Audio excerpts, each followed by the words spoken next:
Hello and welcome to Teacher's Perspective. Whether you're a parent, pupil or another teacher, here I provide all the information that I have through my years of gaining knowledge and experience in teaching so that you can better understand what school is really like. Today we're going to talk about a really important topic that affects children's progress, and that is class participation. As teachers and parents know, participating in class is one of the key factors that really make sure children succeed in their academic career.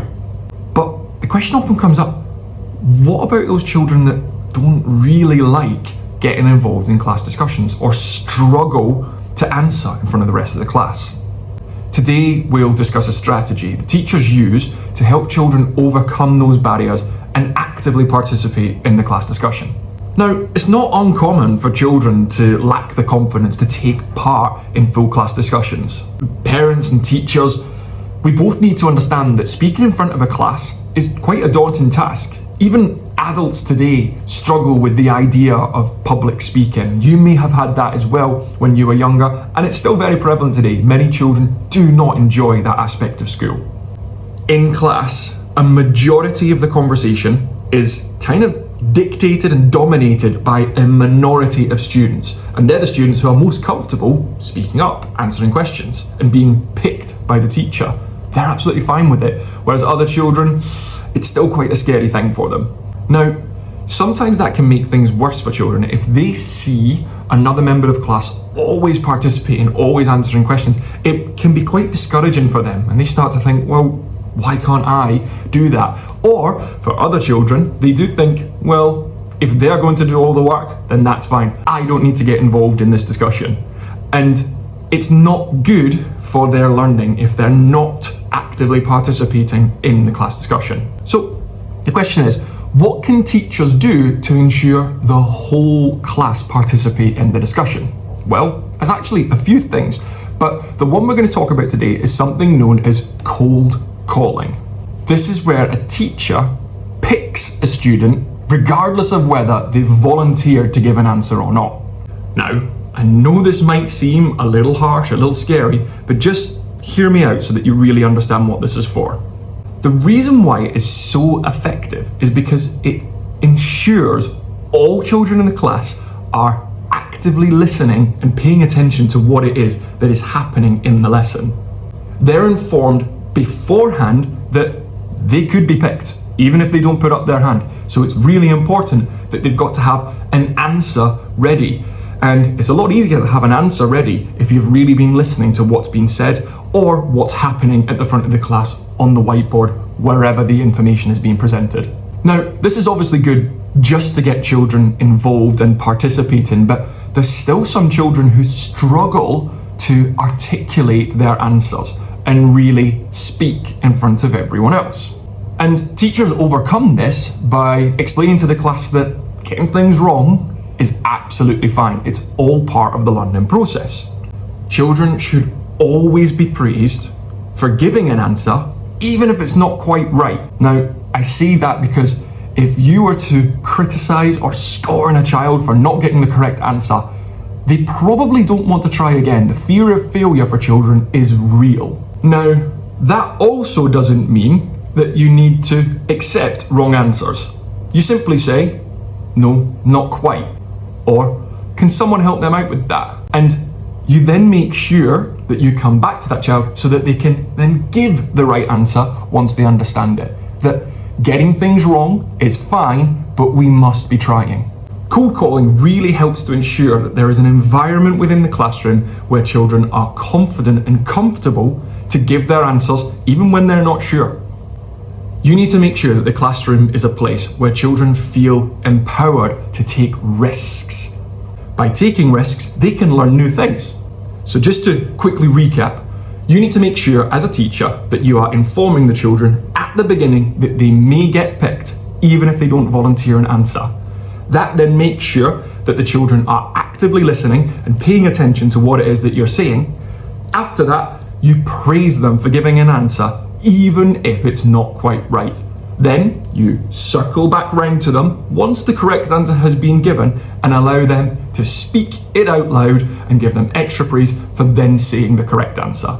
And just as a side note, the reason why it's called cold calling is because it kind of emulates the cold calling strategies that you get from sales and marketing people, where they call your house when you've not volunteered to them your phone number. It just comes.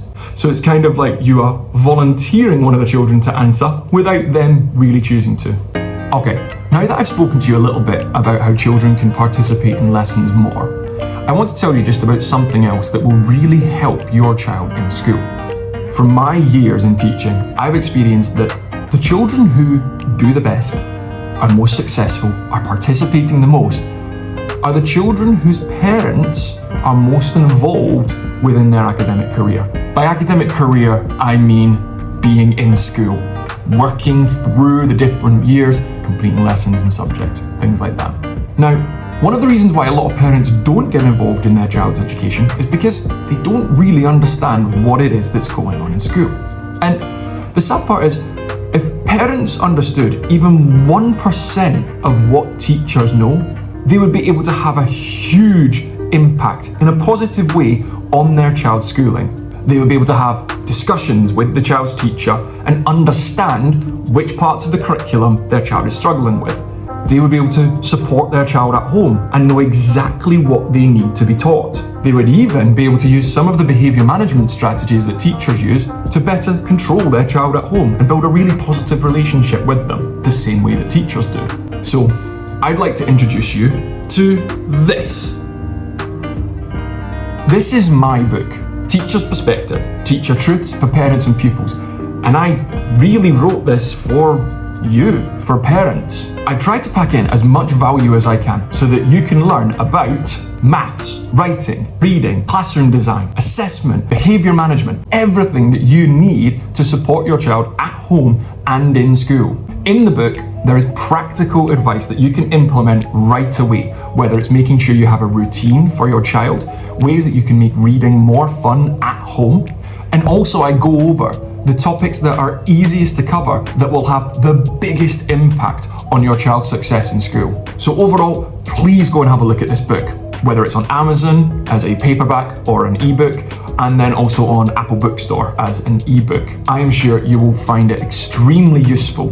And like I say, I really did write this with parents in mind so that they can have the best understanding of what is happening in school so they can support their children. And you will see how your child is changing at home in a really good way and making better progress in school.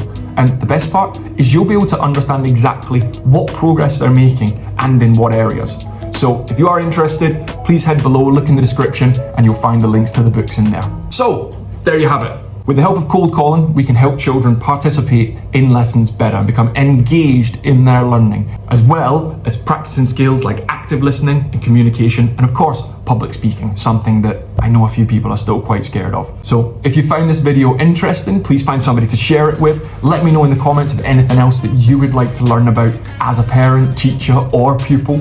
And of course, you can find our Instagram, which is @TeacherPerspective, and also our Twitter, which is @TeacherPerspec.